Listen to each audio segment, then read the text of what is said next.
Welcome back to Taja's Garden. I'm the gardening realtor. If you're new here, I'm glad you're here, and if you're returning, welcome back.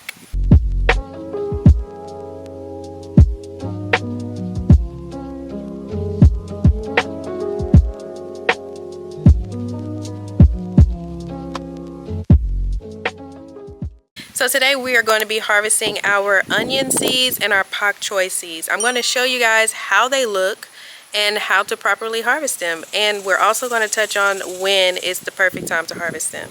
I'm going to start off with our onion seeds.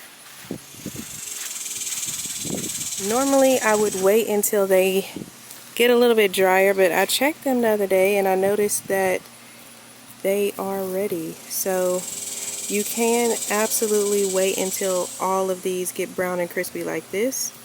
These tiny ones that are brown and crispy actually don't have any seeds in it at all. It's these that have the seeds in it. So let's take a look. Just pull it on out. It looks like that. And we're going to open that up, that seed pod up, and I'll show it to you.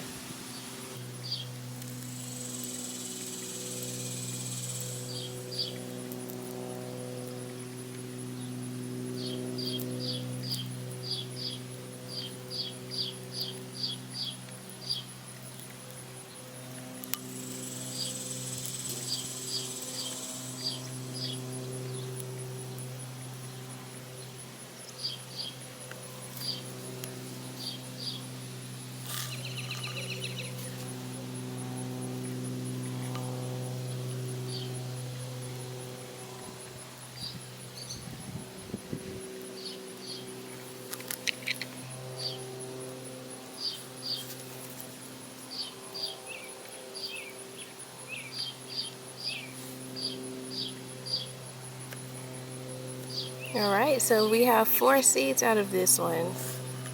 You can see that this is still a little bit green, which is perfectly fine. These are perfect to go ahead and plant. The only thing that I would say is if you want to go ahead and let this be completely brown before harvesting, it'll be easier to open it up and save them. But once you open them up and you see that they are this size and black, that's how you know they are completely ready. If they're green or really tiny and black, then they are not ready yet. But I am going to be waiting until they get a little browner. That way I know for a fact every one of them are ready to be harvested. I'm hoping that these don't take too much longer, because these okra plants are looking for a lot more room. Now let's take a look at the pak choy plants.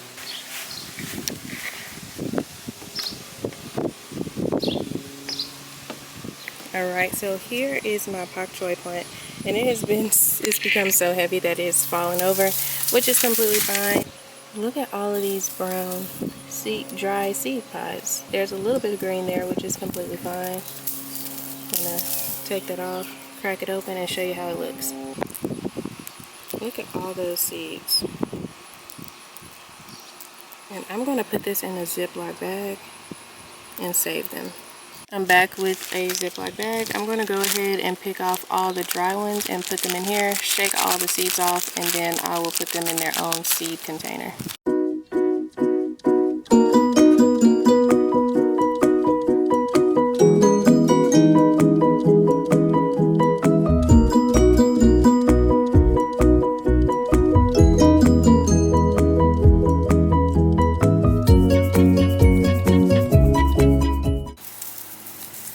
You can just hear the seeds shaking.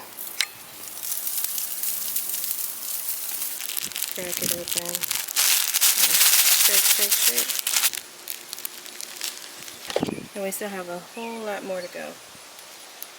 Alright, so now we're going to go ahead and put our seeds in a little container. This is a seed pack that I actually ordered off of Amazon, which I'll link down in the description below.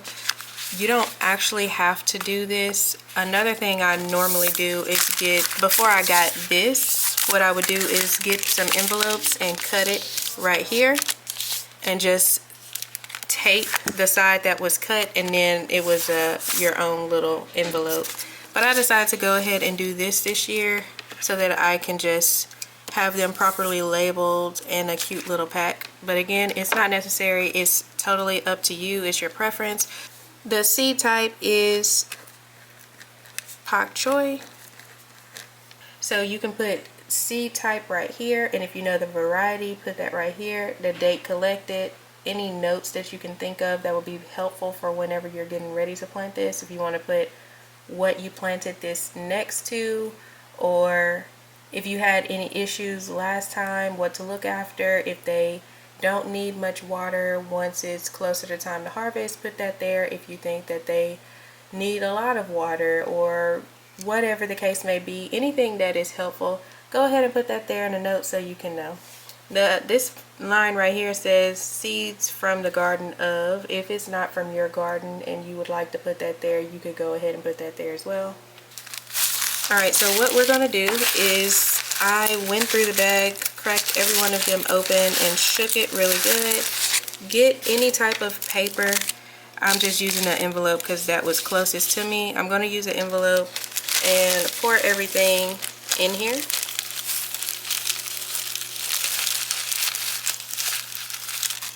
And this is just the way that I do it, but you don't have to do it how I do it. This is just how I do it. Okay, so I'm putting it on this envelope, and I'm putting it on a white envelope specifically so the seeds will be easier to see. Now what I'm going to do is go through here and just make sure all of the seeds are out of the seed pods, and I'll put the seed pods in here, and I'm actually going to compost these seed pods. Most of them are already out of the seed pod, but it is always good to double check. See, there's one that's still in here. Okay, so I finally have all of the seeds out of here, which felt like it took forever. And you got to remember, guys, this is just a handful. I have a lot more seeds out there. There are thousands of seeds out there on that Pak Choy plant. So this right here is probably only 1% 1 to 5%. It's a very small percentage of seeds that plant has produced. And this is going to be more than enough for a year. More than a year, actually. So the reason I told you to bend this in half is so it's easier to put into the envelope.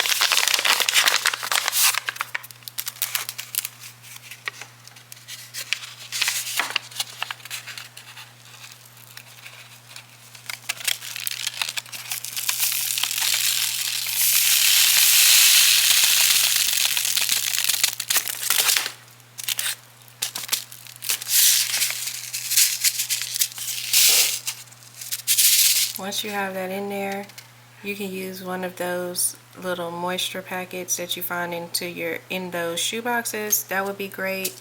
But yeah, just put it in a dark, dry place, and your seeds should be great. Alright, so that's it. We have our seeds. I'm going to go outside and harvest some more, but that is all that you do. If you have a shoebox or anything with moisture packets, put those in there, and that'll help save them for longer and longer. I'm going to wait a little bit because they only take about 50 days to maturity. That's something you can put in the notes, actually, how long it takes to maturity. I'm going to go ahead and put that there right now.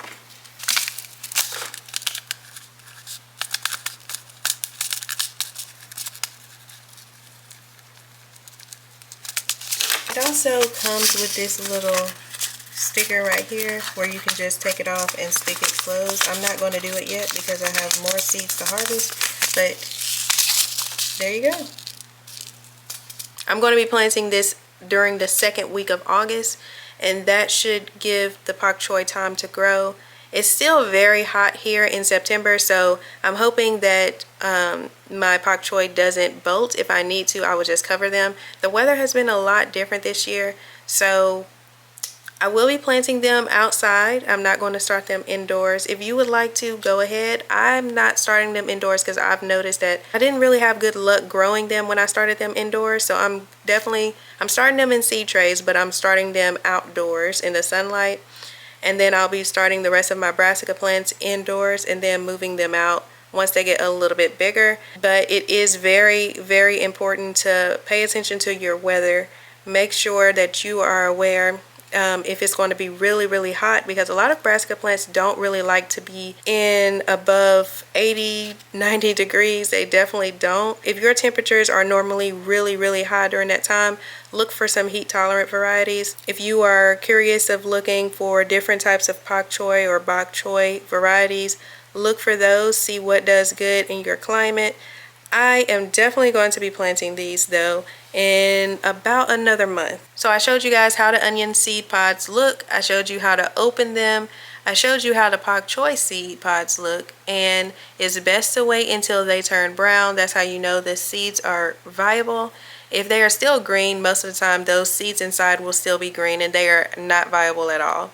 It's way easier to go ahead and wait till it completely dries up, because it just cracks open and all the seeds fall out easily. And what I do, like I said before, is put those in here, crack them all open, shake it up, and the seeds just fall to the bottom. You can create your own little seed pack with a little envelope, or you can buy these seed packs that I'm going to put in the description below. And that is why I absolutely love letting some of my plants go to seed, because Pak Choy and Bok Choy seeds can get pretty pricey. So if you would love to have an endless supply of seeds, consider allowing some of your plants to go to seed. So if you have not already subscribed, please subscribe, hit that notification bell, and if you want to be a part of an amazing gardening community, please go over to Facebook, type in Prosper and Plant, and I'll see you over there.